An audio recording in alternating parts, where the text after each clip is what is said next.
काया वाचा म्हणे झाला विष्णुदास, काया वाचा म्हणे झाला विष्णुदास, काम क्रोध त्यास बाधितना, विश्वास तो करी स्वामीवरी सत्ता, सकळ भोगिता होय त्याचे,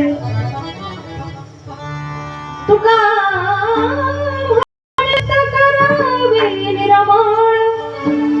ये बोली गोपाळ राहिती, विश्वास तो करी स्वामीवरी सत्ता, सकळ भोगिता होय त्याचे, पांडुरंगा करू प्रथम मन, दुसरे चरण संताचिया, त्यांच्या कृपादाने कथेचा विस्तारू, दास तुका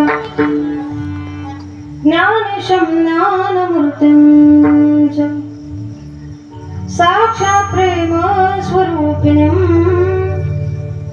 नामदेवं च दयामूर्तिं, नाथं वन्दे पुनः पुनः, वैराग्यस्य परामूर्तिं, देहक्षेत्र निवासिना, तुकाराम महाराष्ट्र,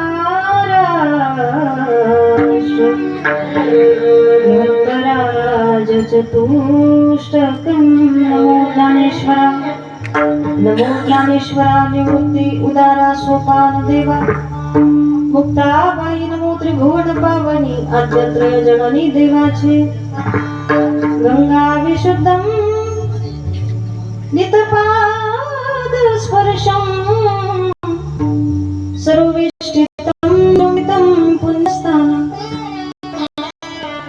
सरारिस्थितं तं समाधिस्थमूर्तिं, नमामि गंगागिरिजे योगिराजं, तपो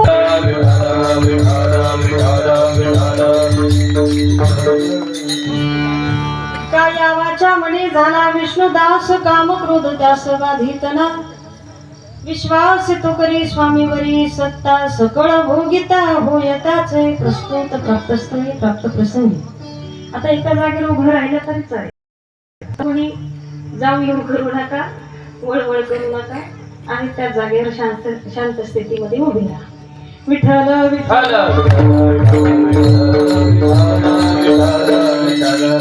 काया वाचा म्हणे झाला विष्णुदास, काम क्रोध त्यास बाधितना, विश्वास तो करी स्वामीवरी सत्ता, सकळ भोगिता होय त्याचे. प्रस्तुत प्राप्तस्थळी प्राप्त प्रसंगी भगवत चिंतनाकरिता निवडलेला अभंग. भगवत भक्त जगातील सुप्रसिद्ध साधू, शांतता व महानता ज्यांच्यामध्ये नित्यवास करते, नवे तर हिंदू सम्राट छत्रपती शिवाजी महाराजांचे आद्यगुरु देहू निवासी असणारे श्रीमंत श्री संत जगद्गुरु तुकोबरा यांचा अतिशय गोड दिवसाला प्रसंगाला साजेल रुचेल पचेल अशा स्वरूपाचा अतिशय उत्कृष्ट अशा पद्धतीचं दिशानिर्देशन नवे तर मार्गदर्शन करणारा म्हणजेच आमच्या या प्रत्येक जीवाच्या सफलतेसाठी उद्धारासाठी कोणता मार्ग आवश्यक आहे नवे तर फायद्याचा आहे याचं गोड असं चिंतन मांडणारा संख्येनं लहान पण अर्थानं महान देव भले कोणताही असू द्या कोणत्याही देवाचा हात धरा आधार घ्या पण त्या देवाचा आधार घेतल्यानंतर त्याच्या सेवेमध्ये भक्तीमध्ये निष्ठा असू द्या म्हणजे एकच कोणता तरी देव हाती धरा आणि त्या देवाचा दास झाल्यानंतर कशा पद्धतीने दास व्हायचंय नवे तर काय रूपाने त्याला समर्पण आम्ही आमच्या जीवनामध्ये करायला हवं याच्यावर गोड असा उपदेश करणारा तुकोबरांचा 3 चरणाचा उपदेश प्रकरणातील अभंग सेवेकरिता निवडलाय. अभंगाला स्पर्श करण्यापूर्वी अल्पसा परिहार देणं नितांत गरजेचं. संतांच्या पदस्पर्शानं पुनीत पावन झालेली कुंजर ही जी काही भूमी आहे या भूमीमध्ये हवं श्री 1008 ज्ञानेश्वरानंद सरस्वती माऊली सिद्धेश्वर आश्रम बेलदारवाडी यांच्या प्रेरणेनं आणि त्याच पद्धतीनं संपूर्ण ग्रामस्थ मंडळांच्या सहकार्यानं दरवर्षीप्रमाणे गेल्या नवरात्राचा उत्सव 36 वर्षापासून या ठिकाणी आहे पण सप्ताहाचं मात्र दुसरं वर्ष या ठिकाणी आहे आणि संपूर्ण ग्रामस्थ मंडळांच्या सुंदर अशा कुशल अशा नियोजनातून संपन्न होत असलेला हा आदिशक्तीचा जागर आहे. त्याच उत्सवाला अनुसरून त्याच निमित्तानं सुंदर असा हा अखंड हरिनाम सप्ताह म्हणजे 9 दिवसाचा आयोजित झालेला गजर कीर्तनाचा सोहळा आनंदाचा सुंदर कीर्तनाचा गजर आहे आनंदाचा सोहळा आहे. आजची सेवा कितव्या दिवसाची आहे महिला मंडळ हा जेवण केलंय 5व्या दिवसाची सेवा आहे. मला माहिती आहे पण तुम्ही कधी आलात ते पाहायचं होतं मला 5 दिवसापासून हा फक्त कीर्तनालाच येतात का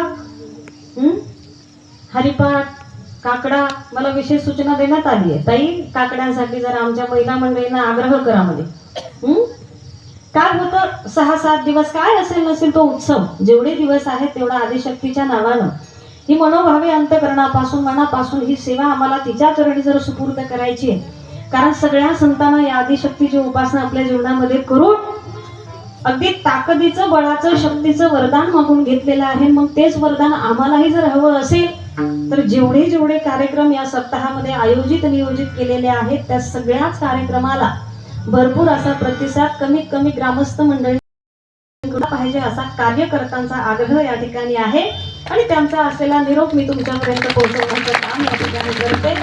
म्हणून उद्यापासून हरिपाठालाही तेवढीच गर्दी कीर्तनालाही तेवढीच गर्दी आणि पहाटे काकड्याला सुद्धा तेवढीच गर्दी झाली पाहिजे बरं का. हा मी तुम्हाला आदेश देत नाही तुमच्या चरणाला लागून विनंती करते कळकळीची. बघा ज्याला सोयीचं वाटेल त्यानं येण्याचा प्रयत्न करा. असो ही 5व्या दिवसाची कीर्तन रूपी सेवा संपूर्ण ग्रामस्थ मंडळींच्या वतीनं माझ्याकडे या ठिकाणी सुपूर्द करण्यात आलेली आहे. आदरणीय परमार्थ प्रेमी आमचे गोटू मिसळ या ठिकाणी असेल दादा आग्रहाचं प्रेमाचं निमंत्रण संपूर्ण ग्रामस्थ मंडळींच्या वतीनं माझ्यापर्यंत त्यांनी पोहोचवलं. त्यांचं संपूर्ण मित्रपरिवार असेल ग्रामस्थ मंडळी असेल संपूर्ण या ठिकाणी काय आदिशक्तीचं जे मंडळ असेल त्या सर्व दादांचे मनस्वी आभार या ठिकाणी व्यक्त करते. बहुसंख्येनं समोर उपस्थित झालेले अबाल वृद्ध महिला पुरुष सर्वांचीच मोठी गोड उपस्थिती आहे. सर्वांच्या चरणी वंदन करून अगदी 2 चौकदार या ठिकाणी आहे त्यांच्याही चरणी वंदन विनेकरी बाबांच्या चरणी वंदन आणि आमची गंधर्व सभा सुंदर आपल्या या गावामध्ये या ठिकाणी भरलेली आहे. त्यामध्ये गोड मृदंगाची साथ करणारे आदरणीय परमार्थ प्रेमी आमचे भूषण महाराज सिद्धेश्वर आश्रम पाठशाळा तामस दादांचे बरोबर आहे ना हा दादांचे मनस्वी आभार या ठिकाणी व्यक्त करते. त्याच पद्धतीनं गोड गायनाचार्य सगळीच ही सभा त्यामध्ये हरिभक्तीपरायण लक्ष्मण महाराज राठोड घोडेगाव या ठिकाणी असतील बाबांच्याही चरणी वंदन. हरिभक्तीपरायण चेतन महाराज देवगावकर त्यांच्याही चरणी वंदन. हरिभक्तीपरायण रोहित महाराज सिद्धेश्वर आश्रम पाठशाळा तामसवाडी दादांचे मनस्वी आभार. हरिभक्तीपरायण चेतन महाराज उंदीर खेडे सुंदर सिंतची साथ मला आजच्या या कीर्तनासाठी नवे तर तुमच्या सर्व सप्ताहासाठी या ठिकाणी करताय, त्यांचे मनस्वी आभार या ठिकाणी व्यक्त करते। त्याच पद्धतीनं गोड आणि विशेष नाव आज ज्यांचं घ्यावंसं वाटतं नवे तर त्यांच्या घरी गेल्यानंतर प्रत्यक्ष गोकुळात आल्याची अनुभूती मला या ठिकाणी आली। अगदी गोकुळासारखं घर ज्यांचं आहे, आदरणीय परमार्थ प्रेमी आजच्या सेवेचे यजमान असतील, संत भोजन ज्यांच्याकडे असेल, श्रीमान महेंद्र साहेबराव पाटील, अगदी दादांचेही मनस्वी आभार या ठिकाणी व्यक्त करते। विशेष कार्यभार त्यांचा त्यांच्या जीवनात असलेला शिवसेना तालुका प्रमुख चाळीसगाव या ठिकाणी आहेत दादा, महेंद्र दादांचे विशेष मनस्वी आभार या ठिकाणी व्यक्त करते। आणि दादांच्या विषयी सांगायचं झालं तर अगदी नोट करून पॉइंट मी या ठिकाणी ठेवलाय की मला अशी माहिती मिळाली की आमच्या महेंद्र दादांनी दुष्काळाच्या काळामध्ये सुद्धा संपूर्ण गावाला अगदी जे आहे जीवन आवश्यक म्हणजे काय आहे तर पाणी, आणि या पाण्याचा पुरवठा संपूर्ण ग्रामस्थ मंडळीने या ठिकाणी केलाय। दादांसाठी एकदा जोरदार टाळ्या तुम्ही। दादांचे मनस्वी आभार। सुंदर अशी साऊंड सर्व्हिस आहे आदरणीय भाऊंची, ज्याला जसा हवा पाहिजे तसा आवाज या ठिकाणी देण्याचं काम करतात, त्यांचे मनस्वी आभार।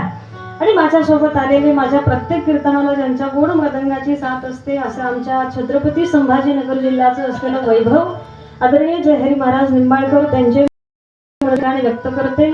माझ्या प्रत्येक कीर्तनाला ज्यांच्या गोड पेटीची साथ असते असे आमचे सचिन दादा आहेत, त्यांचेही मनस्वी आभार या ठिकाणी व्यक्त करते। संपूर्ण विद्यार्थी वृंद या ठिकाणी आहे। अज्ञानानं कुणाचं नाव राहिलं नसेल, माझ्या अंतकरणानं क्षमा असावी, आणि घ्यावंच असं वाटत असेल तर येऊन मला सूचना करा, घेण्याचा प्रयत्न करेन। नाही राहिलं कुणाचं भाईदास महाराज या ठिकाणी आहेत, तर बाबांच्याही चरणी चुकीनं म्हणजे याच्यामध्ये नव्हतं नाव म्हणून राहिलं बरं का। आदरणीय मदन महाराज या ठिकाणी असतील, त्यांच्याही चरणी वंदन या ठिकाणी करते। संपूर्ण ग्रामस्थ मंडळी आहे, त्यांच्या अथक अशा परिश्रमातून संपन्न होत असलेला उत्सव या ठिकाणी आहे। आणि हा विशेष करून आजच्या कीर्तनासाठी गोड उपस्थिती लाभलेले आमचे विकास दादा या ठिकाणी असतील, पुष्कर दादा या ठिकाणी असतील, संपूर्ण प्रेमाची असलेली मंडळी घेण्यात मी जास्त वेळ घेत नाही, कारण वैयक्तिक माझं असं मत आहे की ही जी जागा आहे, हे जे व्यासपीठ आहे, हे मुळात तुमचं आमचं नाव घेण्याचं नाहीच आहे, होता होईल तितकं शक्य देवाचं नाव घेण्याचा प्रयत्न आपल्याला या ठिकाणी करायचा आहे। म्हणून तो प्रामाणिक प्रयत्न करून ही झालेली सेवा आदिशक्तीच्या विठ्ठलाच्या चरणी रुजू करण्याचा एक प्रामाणिक प्रयत्न। मग बघा, तत्पूर्वी एक चिंतन अतिशय महत्वाचं की संतांच्या विचारांचं आचरण करून तुम्ही आधी जगणारी ही मंडळी, कारण बऱ्याच लोकांना काय माझ्या सकट इथे बसलेल्या जेवढे कीर्तनाला आले असं म्हणता येईल की या सगळ्याच लोकांना कुठेतरी संतांच्या वचनाची जाणीव झाली, भले उशिरा का होईना पण झाली, हे महत्वाचं आहे। आणि मग संतांनी सांगितलेले मार्ग आमच्या उद्धारासाठी किती आवश्यक आहे, किती महत्वाचे आहे, याची जाणीव झाल्यानंतर कुठेतरी त्या विचारांचा आचरण करण्याचा प्रयत्न आम्ही आमच्या जीवनामध्ये करता येणं फार फार गरजेचं या ठिकाणी सांगितलंय। मग आमच्या या दैवताच्या, देवाच्या, भगवंताच्या, संतांच्या कृपेसाठी आम्हाला नेमकं काय दिशेनं वाटचाल करावी लागेल याचं गोड असं चिंतन भले गाथ्यामध्ये असू द्या, ज्ञानेश्वरीमध्ये असू द्या, सुंदररित्या मौलिक ज्ञानोबराय, जगद्गुरु तुकोबराय आदी करून सगळेच संत आम्हाला या ठिकाणी सांगताय की बाबा खऱ्या अर्थानं नरदेहानं, मनुष्य देहानं तू या मृत्यू लोकामध्ये जन्माला आलाय, तर तुला या जन्माचं हित करून घ्यायचं असेल तर त्यासाठी तुला काय काय महत्वाचं करणं गरजेचं आहे। तत्वज्ञानानं मौलिक ज्ञानोबरायांनी सुद्धा फार फार गोड असं चिंतन आमच्या समोर या ठिकाणी ठेवलंय की कुळधर्म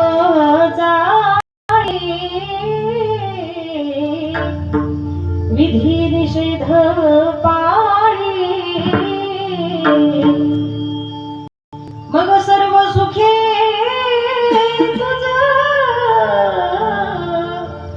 सरळी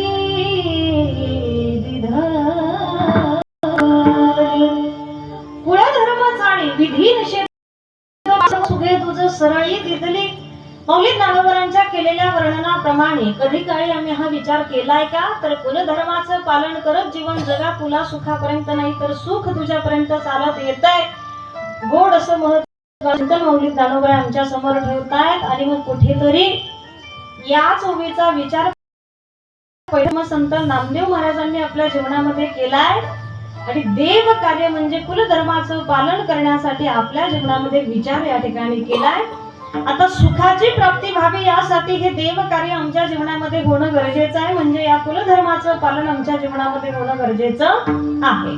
मग सुखाची प्राप्ती व्हावी हा विचार नाथबाबांनी या ठिकाणी का केला असावा? आता तसं तर नाथबाबांच्या चरित्राचा अभ्यास जर आम्ही केला तर नाथबाबांचं जीवन, नाथबाबांचा संसार इतका सुखाचा आहे, इतका सुखाचा आहे. आणि का सुखाचा आहे तर एक नाही, दोन नाही, तीन नाही, तर गेली 36 वर्ष अखिल कोट ब्रह्मांड नायक पंढरीश पांडुरंग परमात्मा ज्यांच्या संसारामध्ये राबराब राबतोय, काम करतोय, काय असेल नसेल पडेल ते काम या ठिकाणी जगाचा मालक ज्यांच्या जीवनामध्ये करतोय, संसारामध्ये करतोय, असा सर्व सुखाचा आगर असलेला भगवान परमात्मा ज्यांच्या घरी 36 वर्ष राहतो, अशांच्या घरात, अशांच्या संसारात दुःख नावाची गोष्ट येऊ शकते? येऊ शकते? बोला तुम्ही. येऊ शकत नाही. कुठेच लवलेश दुःखाचा दिसून येणार नाही. पण तरीही सुखाची प्राप्ती व्हावी हा विचार नाथबाबांनी आपल्या जीवनामध्ये या ठिकाणी केलाय. मग एकंदरीत तसं जर पाहिलं तर हा सुखाचा विचार नाथबाबा स्वतःच्या सुखासाठी नाही, तर संतांची मुळात प्रतिज्ञाच आहे. जशी मौलिक ज्ञानोबरांची आम्ही रोज वाचतो की अवघाचे संसार सुखाचा करील आनंद भरील तिन्ही लोके. तुमच्या आमच्यासारखा फक्त स्वतःच्या संसाराच्या सुखाचा विचार संत करत नाही, तर या संपूर्ण समाजाच्या सुखाचा विचार संत आपल्या जीवनामध्ये या ठिकाणी करतात. आणि स्वतःच्या सुखाचा नाही तर आपल्या सुखाचा विचार करून या कुलधर्माचं पालन करण्याचं ठरवतात, ठिकाणी करायचं ठरवतात. मग देव कार्य करणं म्हणजे नेमकं आहे तरी काय, तर आपलं जे कुलदैवत आहे त्या दैवतेची सेवा आपल्या जीवनामध्ये होणं, त्या दैवतेची उपासना आपल्या जीवनामध्ये होणं या ठिकाणी गरजेचं आहे. मग नाथबाबा सुखाची प्राप्ती, या समाजाच्या हिताची काळजी, सुखाची काळजी नाथबाबांनी त्यांच्या जीवनामध्ये या ठिकाणी करावी. आणि या आदिशक्तीच्या गोंधळाचं आयोजन नियोजन त्यांच्या सारख्या संतांच्या घरी सुद्धा या ठिकाणी व्हावं. मग आता एखाद्या कार्यक्रमाचं आयोजन नियोजन करायचं झाल्यास आता तयारी करणारी सगळीच मंडळी जवळपास माझ्या समोर बसलेली आहे. सप्ताह करायचा, एखादा कार्यक्रम करायचा आहे तर त्यासाठी काय काय तयारी करावी लागते? महाराज लोक बुकिंग करायचे, तारखा घ्यायच्या, सिस्टीम लावायची, लोक जास्तीत जास्त येतील कसे म्हणून त्याचा प्रचार प्रसार जास्तीत जास्त करायचा. थोडक्यात आजच्या भाषेत जाहिरात करायची, बरं का, जाहिरात करायची. गायक वादक मंडळी सगळं काही हे नियोजन करून ही येणारी लोक बसवायची कुठे म्हणून काय करावं लागतं? मंडप घालावा लागतो, बरं का. मग अशी ही सगळीच्या सगळी तयारी नाथबाबांनी गोंधळाची आपल्या जीवनामध्ये केली. आणि येणारे पाहुणे रावळे कुठे बसतील म्हणून तुमच्या आमच्या सारखा मंडप सुद्धा घातला. फक्त तुमच्या आमच्या मंडप मध्ये त्यांच्या मंडप मध्ये जास्त जमीन आसमानचा फरक अंतर आम्हाला दिसून आला. तुमचा आमचा मंडप कापडाचा आहे आणि नाथबाबांचा मंडप कशाचा होता? स्वर्ग मृत्यू पाताळाचा मंडप घातला. स्वर्ग मृत्यू पाताळ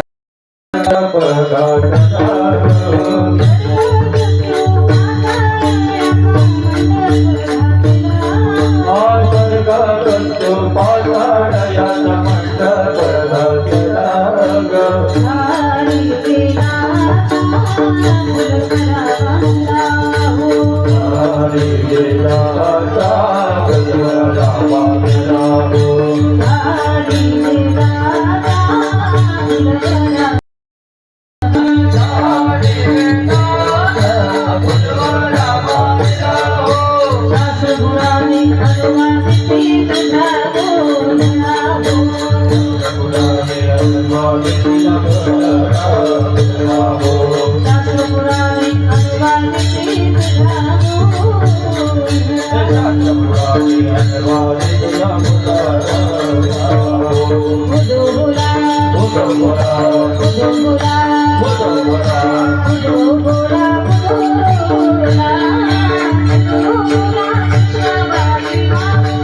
वेदाचा फुलवरा बांधिला हो, शास्त्र पुराणे अनुवादिते तुझ्या गोंधळा हो. अशी ही संपूर्ण तयारी त्या गोंधळाच्या म्हणजे आदिशक्तीच्या उपासनेचे नाथबाबांच्या संसारात तुमच्या आमच्या सुखासाठी केलेला विचार नाथबाबा अवलंब या त्या विचाराचा या ठिकाणी करतात आणि तुम्हाला आम्हाला या सामान्य जीवाला सुखाची प्राप्ती व्हावी या कारणानं ही संपूर्ण तयारी करून आदिशक्तीची उपासना करण्याचं योजिला आहे, ठरविलेलं आहे. पण ज्या आदिशक्तीच्या नावानं उपासना चालली आहे त्या आदिशक्तीची उपस्थिती सुद्धा तेवढीच गरजेची आहे. मग जिच्या नावाचा उदो उदो करायचा आहे तिनं सुद्धा येणं तितकंच गरजेचं आहे. म्हणून तिला सुद्धा आव्हान केलं पाहिजे, तिचं सुद्धा पाचारण या ठिकाणी केलं पाहिजे. गोंधळा येई हो जगदंबे, गोंधळा येई हो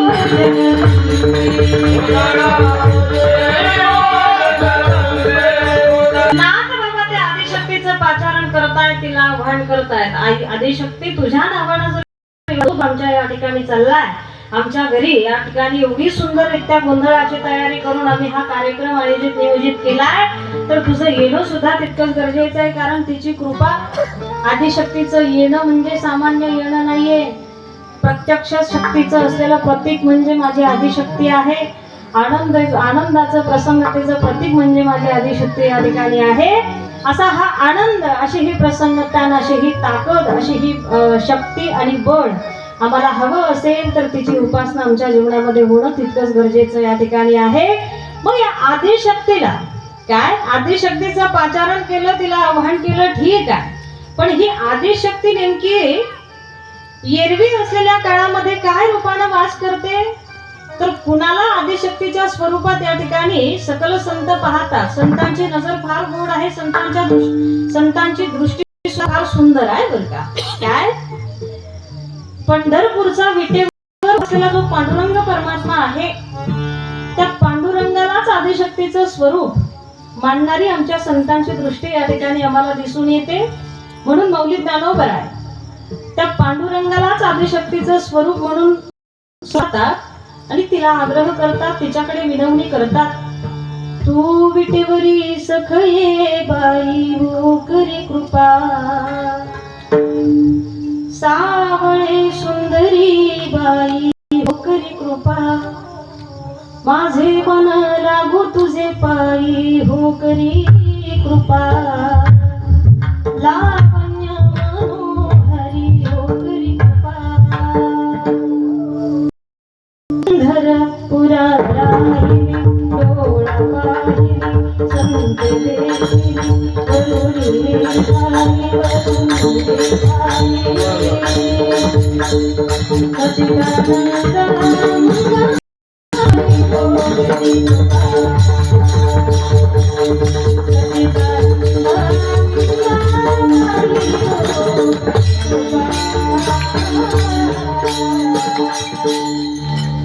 तू विटेवरी सखये बाई हो करी कृपा. त्या विटेवर उभा असलेला पांडुरंग परमात्मा म्हणजे प्रत्यक्ष आदिशक्तीचं स्वरूप. आमच्या संतांकडे ही गोड दृष्टी, म्हणून कुळीची हे कुळ देवी केली ठावे संतांनी. तुका म्हणे जाती सनकाधिक ध्यात ते अमुचे कुळदैवत पांडुरंग. पांडुरंग परमात्मा हा संबंध महाराष्ट्रातील वारकरी संप्रदायाचा कुळदैवत असलेला देव आहे. भगवान परमात्मा या ठिकाणी आहे आणि कधी काळी आम्ही त्या विठ्ठलाला आदिशक्तीच्या रूपानं सुद्धा या ठिकाणी तिचं दर्शन घेतो. आणि मग या आदिशक्तीची उपासना काय, या आदिशक्ती स्वरूप विठ्ठलाची उपासना आम्ही कधी काळी करतो, तर त्याचा सुद्धा एक विशिष्ट कालावधी आम्हाला नेमून दिलेला आहे बरं का. तुमच्याकडे दिंडी जाते, कोणती कोणती जाते, आळंदीची का पंढरपूरची? हा, पंढरपूरची. कधी जाते हो सांगा ना. मग मी आधी तेच विचारलं ना तुम्हाला. काय, तिची उपासना करण्याचा सुद्धा एक विशिष्ट ठराविक कालावधी आम्हाला नेमून दिलेला आहे. तो कालावधी कधी आहे?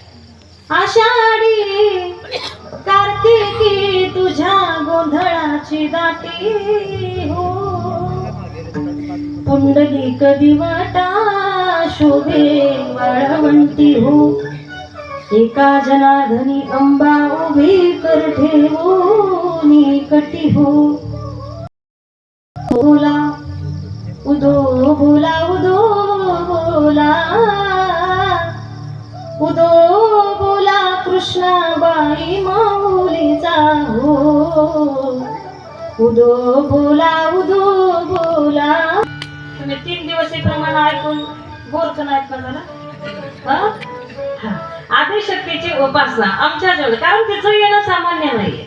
अनादि निर्गुण प्रगट ही भवानी मोह महिषासुर मर्दाना लागुनी. मोह नावाच्या राक्षसाचा वध ही भवानी माता आपल्या जीवनात या ठिकाणी करत राहते. म्हणून तिचं येणं, या विकारांचा नाश व्हावा असं वाटत असेल तर असं हे शक्तीचं प्रतीक आमच्या जीवनामध्ये तिचं आगमन होणं तितकंच गरजेचं आहे.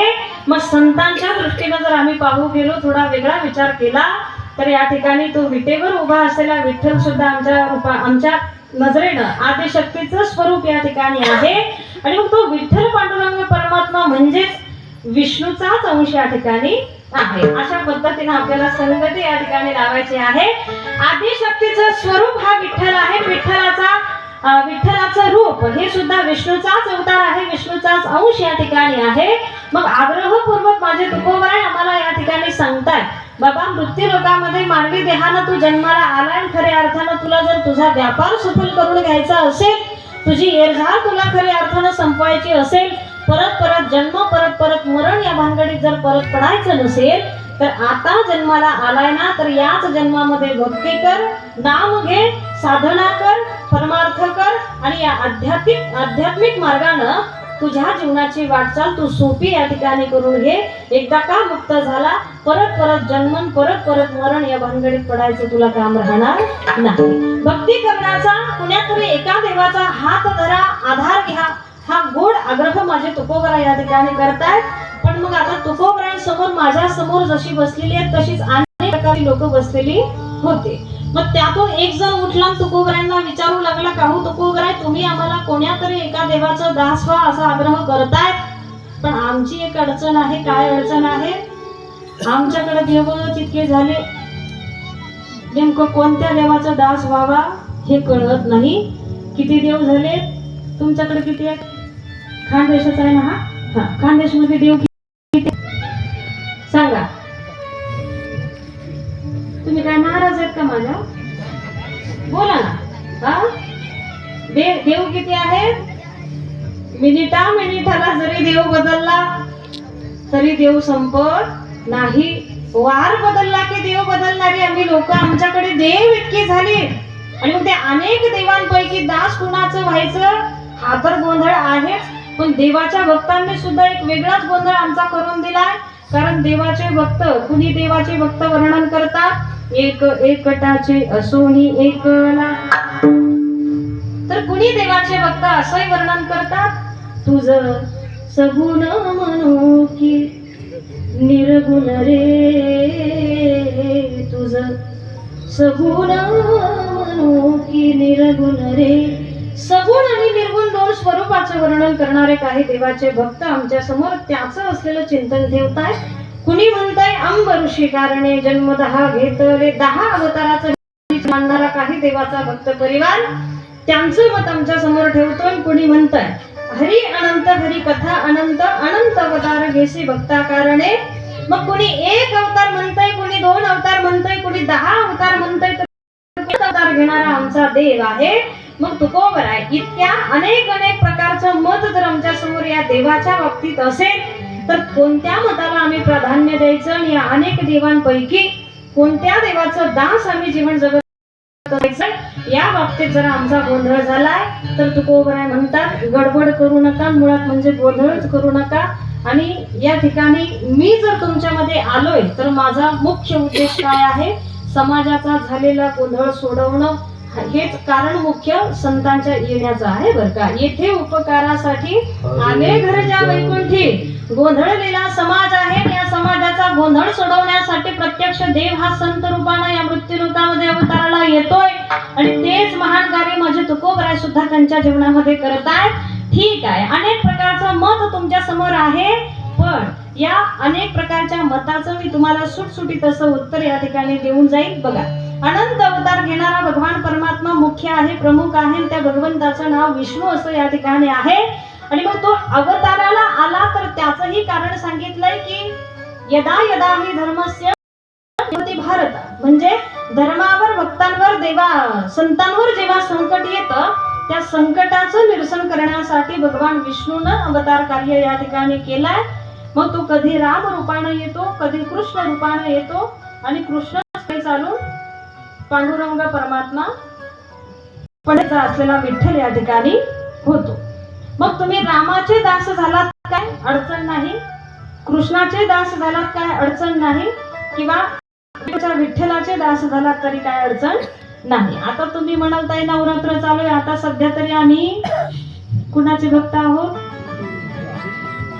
आधीच जे चिंतन सांगितलं ते त्याला लागूनच आपल्याला घ्यायचं आहे.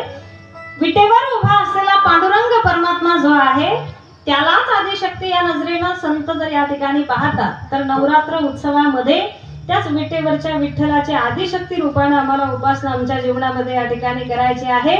कारण आमचे मत या ठिकाणी बदलतात. काय, गोकुळ अष्टमीच्या कालावधीमध्ये आम्ही कृष्णाचे भक्त होतो, रामनवमीमध्ये आम्ही राम भक्त होतो, मध्येच या दोघांच्या मध्ये आषाढी येते तेव्हा आम्ही विठ्ठल भक्त होतो, पुढे चालून थोडेसे लगेच गणपती येतात, आम्ही गणपती बाप्पांचे भक्त होतो, गणपती झाले मध्ये 15 दिवस गेले की लगेच आदिशक्तीचा उदय आम्ही करायला लागतो. ठीक आहे, हे